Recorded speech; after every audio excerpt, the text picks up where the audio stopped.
De tous les chasseurs dans le monde de Solo Leveling, Sung Jin-woo est de loin le plus fort. Sa puissance et ses capacités insensées sèment la destruction partout où il va, et même les plus forts chasseurs de rang S se fichent de terreur face à lui. Mais ça n'a pas toujours été le cas. Donc, dans cette vidéo, nous allons expliquer toutes les formes de Sung Jin-woo dans Solo Leveling et sa transformation imparable du plus faible au plus fort. Par exemple, au début de la série, Sung Jin-woo est le plus faible chasseur de rang E, qui est le rang le plus faible qui existe. Imaginez avoir les pires statistiques possibles dans un jeu vidéo. Oui, c'est lui. Cependant, bien qu'étant le plus faible, il a réussi d'une manière ou d'une autre à survivre en tant que chasseur pendant 4 ans. Jusqu'à ce jour fatidique où tout a changé. Vous voyez, un jour, Jin-woo et son équipe sont entrés dans ce qui semblait être un donjon normal de rang D. Cependant, ils ont découvert un deuxième donjon caché à l'intérieur. Ce donjon secret s'est avéré bien plus dangereux qu'ils ne le pensaient, et Jin-woo a rapidement perdu sa jambe en combattant les monstres à l'intérieur. Étant donné qu'il était déjà blessé, il a décidé de rester en arrière et de gagner du temps pour que le reste de son équipe puisse s'échapper.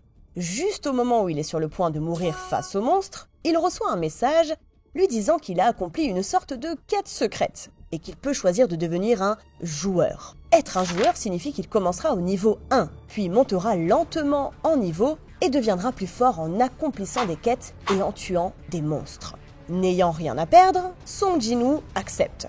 Quelque temps plus tard, il se réveille dans un hôpital, toutes ses blessures mystérieusement guéries. Comme il est maintenant niveau 1, ses points de mana sont toujours les mêmes qu'avant qu'il ne devienne un joueur, c'est-à-dire 10. Pour mettre les choses en perspective, les autres chasseurs de rang E ont au bas mot 70 points de mana, ce qui prouve à quel point Sung Jin-woo était réellement en retard. Mais cela allait vite changer, car à partir de ce moment, sa puissance montera en flèche et il débloquera de nombreuses formes différentes, atteignant finalement sa forme monstrueuse finale à la fin, le joueur. Pour commencer à monter de niveau, il doit d'abord faire sa quête quotidienne, qui est à peu près la routine d'entraînement de Saitama, sans pompe, sans abdos, sans squat et une course de 10 km. Jin-woo ignore la quête quotidienne car il est toujours hospitalisé et n'a pas envie de faire d'exercice. Alors, il va simplement dormir. Cependant, lorsque l'horloge sonne minuit, il est transporté dans un donjon de pénalité pour ne pas avoir fait sa quête à temps. Là, il doit survivre contre des mille pattes géants pendant 4 heures, ce qui est beaucoup plus difficile que la routine d'entraînement. Cela lui a servi de leçon et il a commencé à s'entraîner tous les jours après cela. Au chapitre 12, Sung Jin-woo reçoit l'ordre de faire son premier raid en solo, où il bat avec succès quelques loups géants et monte au niveau 2. Après avoir vaincu un tas d'autres loups, son niveau atteint finalement 5, augmentant ses points de mana à 90. En raison du nombre de loups qu'il a tués, Sung Jin-woo obtient son premier titre de poste en tant que tueur de loups et devient officiellement un chasseur moyen de rang E, chasseur de rang B. Passant au chapitre 17, Sung Jin-woo nettoie enfin un donjon en battant le boss du donjon, un serpent géant appelé Kasaka au croc de venin bleu.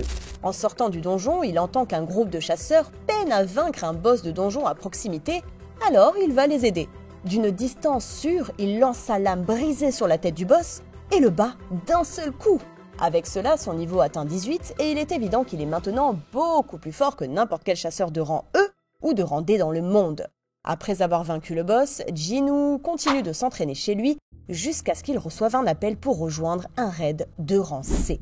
Mais il ne se doutait pas qu'il partait en raid avec une bande de lézards qui prévoyaient de l'arnaquer et de le laisser mourir pour qu'il puisse prendre tout le butin pour eux.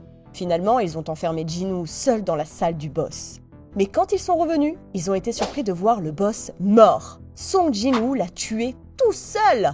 Vaincre le boss a augmenté son niveau à 21 et immédiatement après, il a vaincu sans effort tous les chasseurs qu'il avait piégés.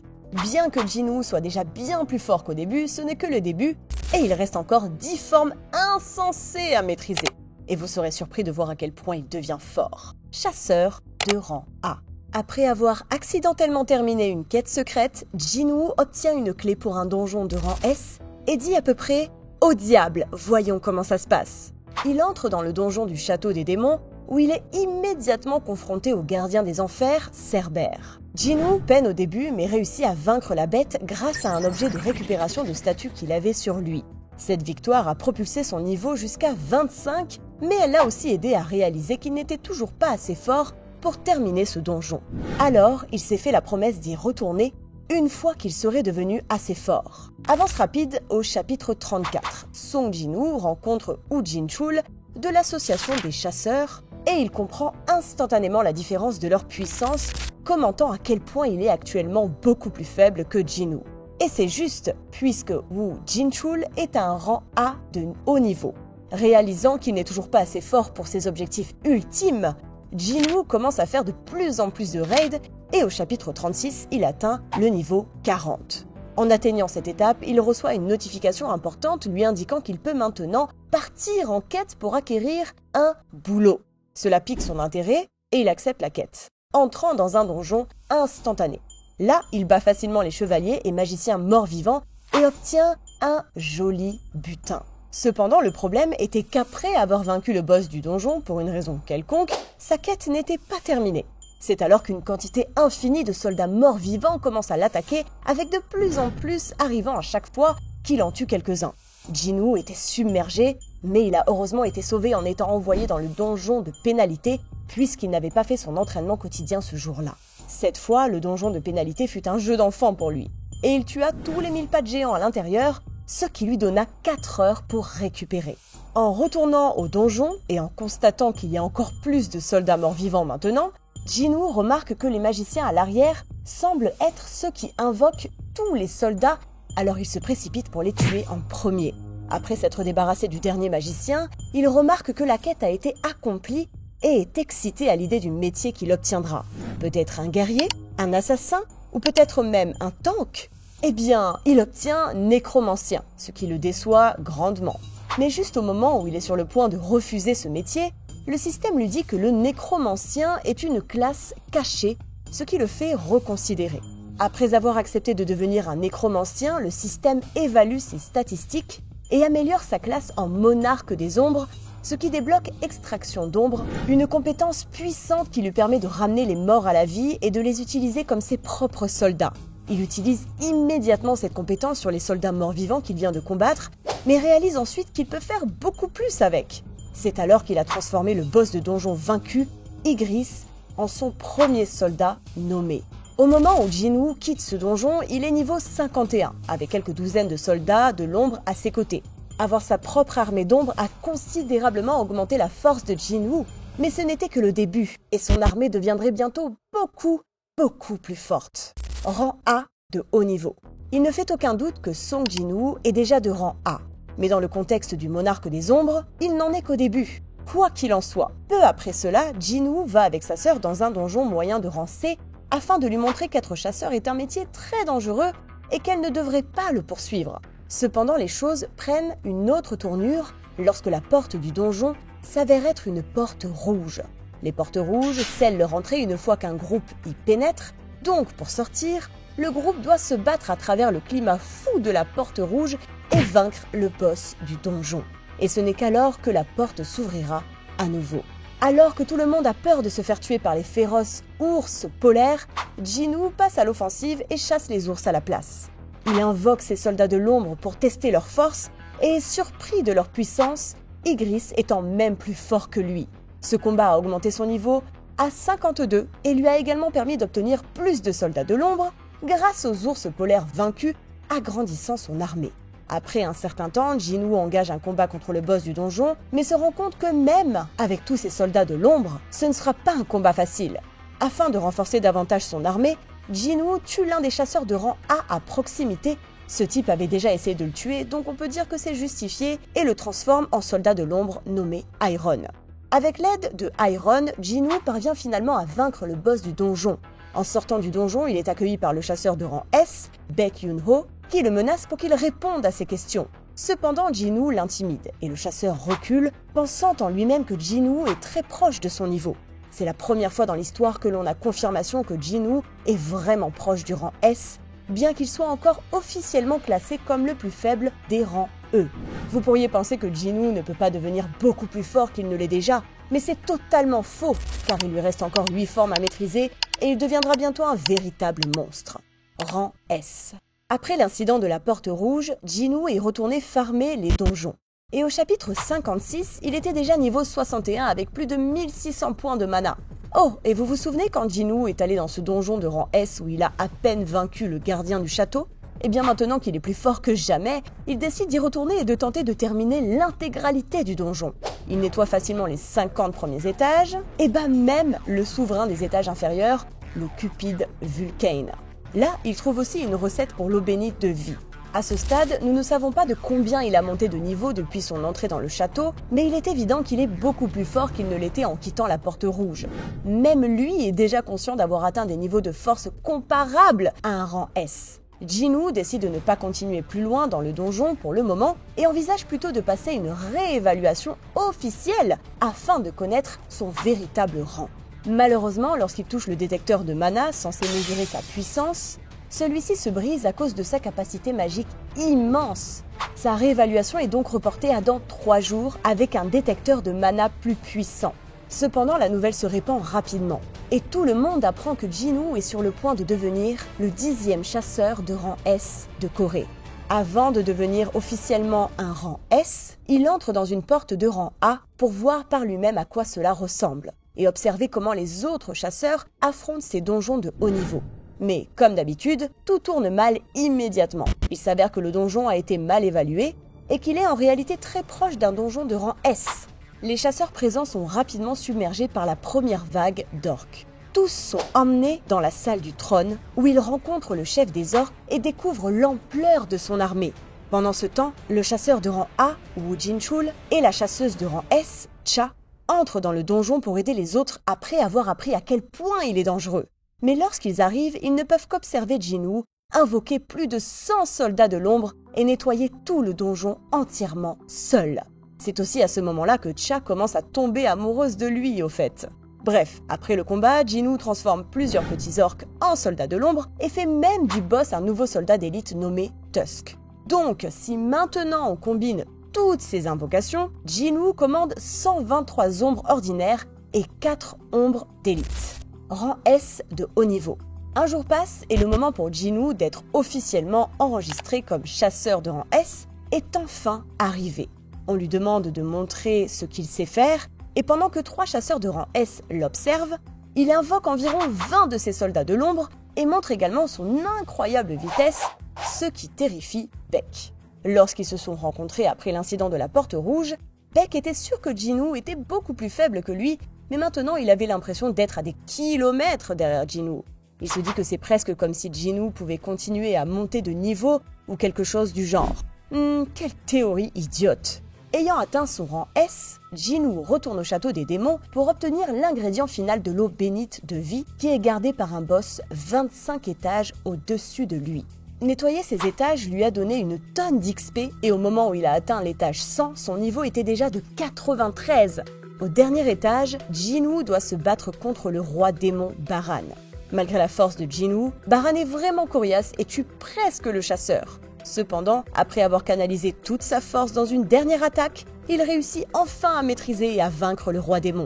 Après cette victoire, Jinwoo débloque une nouvelle capacité, Échange d'ombre, qui lui permet d'échanger sa place avec l'une de ses ombres, peu importe où elle se trouve, et transforme également le dragon du roi démon en un autre soldat d'élite. Maintenant qu'il a tout ce qu'il faut pour créer l'eau de vie sacrée, il chevauche son nouveau dragon directement jusqu'à l'hôpital, où se trouve sa mère, et lui donne la potion. À sa grande surprise, la potion fonctionne réellement, et sa mère se réveille après 4 années de sommeil, ce qui lui enlève un énorme poids des épaules. Être officiellement un chasseur de rang S, c'est cool, mais ce n'est pas là que la progression de Jinwoo s'arrête, car il lui reste encore 6 formes encore plus puissantes que celle-ci. Chasseur de rang S le plus fort de Corée. À ce stade, Jinwoo est le chasseur de rang S le plus puissant du pays et l'un des plus puissants au monde. On peut le confirmer en regardant ce qui s'est passé lorsqu'il a affronté le plus fort chasseur de rang S du Japon, Goto Ryuji. Jinwoo s'est contenté d'esquiver et de bloquer les attaques de Goto, et au moment où il allait lui porter son premier coup, d'autres chasseurs sont intervenus pour interrompre le duel. Jinwoo a été félicité pour avoir réussi à tenir tête au plus grand du Japon, tandis que Goto est reparti ayant l'air, disons, pas très en forme. Il savait que si ce coup l'avait atteint, il serait mort. Bref, presque tous les chasseurs coréens de rang S sont au Japon à ce moment-là pour aider face à l'incident des fourmis évolutives sur l'île de Jeju. Ce qui est étrange, c'est que Jinwoo ne souhaite pas participer au raid, car il estime que 16 chasseurs de rang S suffisent largement pour s'en occuper. Cependant, par préoccupation, il cache quelques ombres parmi les chasseurs afin de pouvoir se téléporter en cas de problème. Et comme d'habitude, un problème survient car peu après le début du raid, de nombreux chasseurs sont rapidement tués, y compris Goto. Jinwoo comprend alors qu'il doit aider ses camarades coréens et il se téléporte immédiatement sur le champ de bataille. Comme tout le raid est diffusé en direct dans le monde entier, cela signifie que le monde entier est sur le point de reconnaître Jinwoo comme l'un des chasseurs les plus puissants du monde.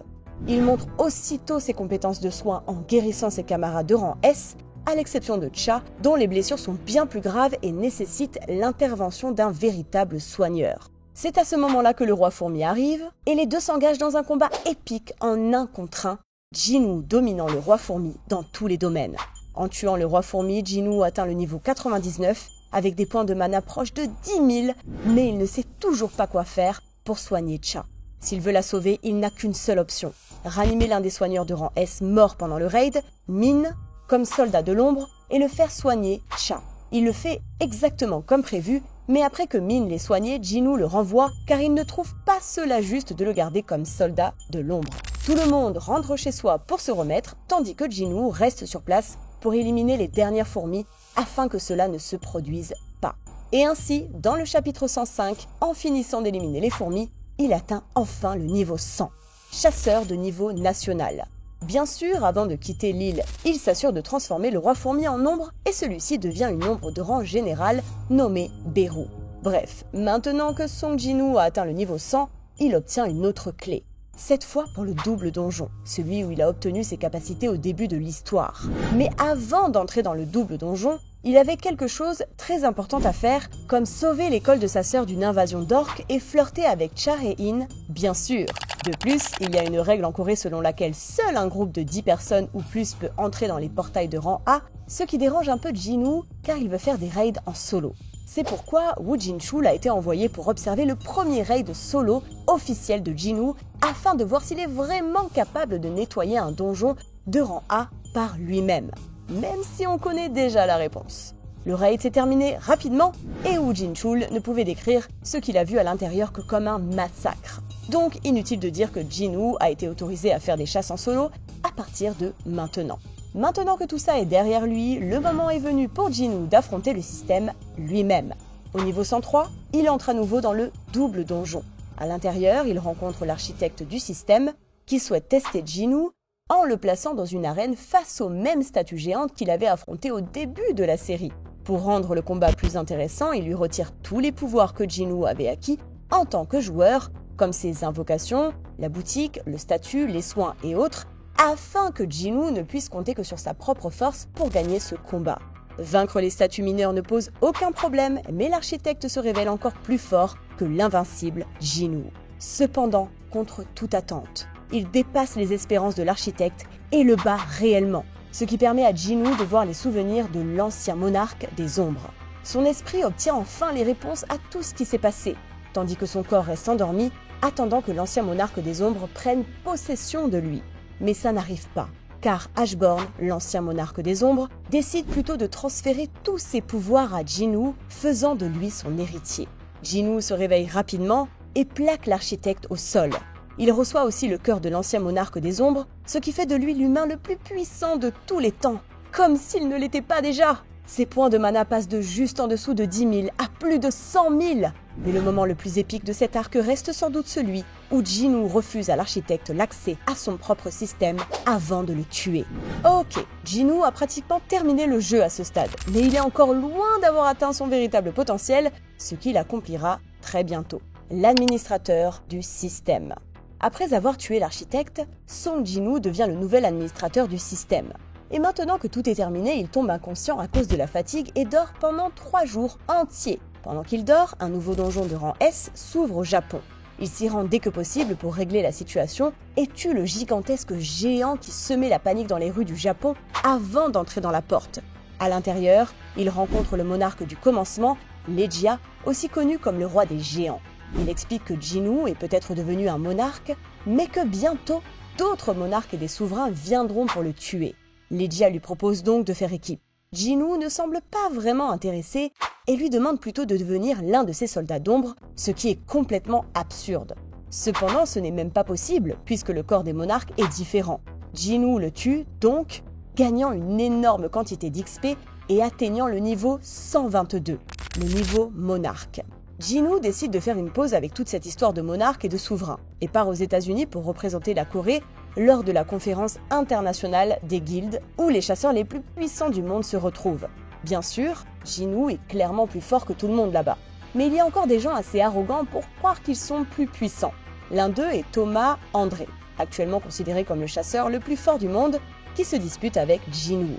Jinwoo est assez énervé pour plusieurs raisons, alors il lui casse pratiquement tous les os du corps et le force à se rendre. Après que la nouvelle de la défaite de Thomas se soit répandue, Jinwoo est officiellement reconnu par tous comme le chasseur le plus fort du monde. Maintenant que tout le monde connaît sa vraie puissance, les autres chasseurs de haut niveau commencent à le respecter et même Thomas lui offre la colère de Kamish, une paire de dagues incroyablement puissantes, bien plus fortes que celles que Jinwoo utilisait auparavant. Avant de parler de la forme la plus puissante de Jinwoo dans toute la série, évoquons rapidement sa transformation en véritable monarque des ombres. Peu après, une nouvelle porte gigantesque s'ouvre en Corée, et 3 monarques en sortent. Le monarque des bêtes, le monarque de la glace et le monarque de la peste. Leur objectif étant bien sûr de tuer Jinwoo. Alors qu'il commence à semer le chaos dans la ville, Jinwoo est en réalité loin de là, en rendez-vous avec Cha. Donc, d'autres chasseurs doivent tenter de retenir les monarques, mais sans grand succès. Alors que la situation devient désespérée pour les chasseurs, Jinwoo est forcé d'abandonner sa date et de venir sauver la situation. Ce qui est drôle, c'est que plutôt que de fuir le plus loin possible, les gens réalisent que la meilleure option est simplement de rester près de Jinwoo, car il est leur seul espoir. Jinwoo, avec son armée, affronte les 3 monarques en même temps et parvient à tuer le monarque de la peste. Alors qu'il s'apprête à en vaincre un autre, il est poignardé en plein cœur par le monarque des bêtes. Son cœur noir s'active et il commence à se transformer en véritable monarque des ombres, mais cela prend du temps. C'est alors que son père, que l'on croyait mort depuis plus de 10 ans, surgit soudainement pour défendre Jinwoo pendant sa transformation. Le monarque le plus puissant de tous les temps, Jinwoo renaît en tant que nouveau monarque des ombres. Et pendant que cela se produit, le système est automatiquement supprimé puisque son objectif a été rempli. Le monarque bestial se téléporte loin pour s'échapper, mais Jinwoo le rattrape instantanément et le tue en seulement 4 attaques. Puis il revient pour achever le monarque du givre et avoir des retrouvailles émouvantes avec son père. De plus, lorsqu'il est devenu un monarque des ombres à part entière, ses ombres sont également devenues beaucoup plus fortes. Mais si cela ne suffisait pas, l'armée des ombres originale a également été ajoutée à ses effectifs. À ce stade, il ne reste plus qu'un seul ennemi final que Jinwoo doit affronter, le monarque de la destruction, également connu sous le nom de roi des dragons. Leur combat est épique, et Jinwoo utilise le rugissement redoutable du dragon qui rend la plupart des troupes du roi dragon inutiles. Alors qu'il continue à se battre, Jinwoo se souvient d'une compétence badass, création d'armure, qui lui crée une armure super résistante tout en lui donnant l'apparence du monarque des ombres. Le combat continue jusqu'à ce que Jinwoo reçoive de l'aide des souverains.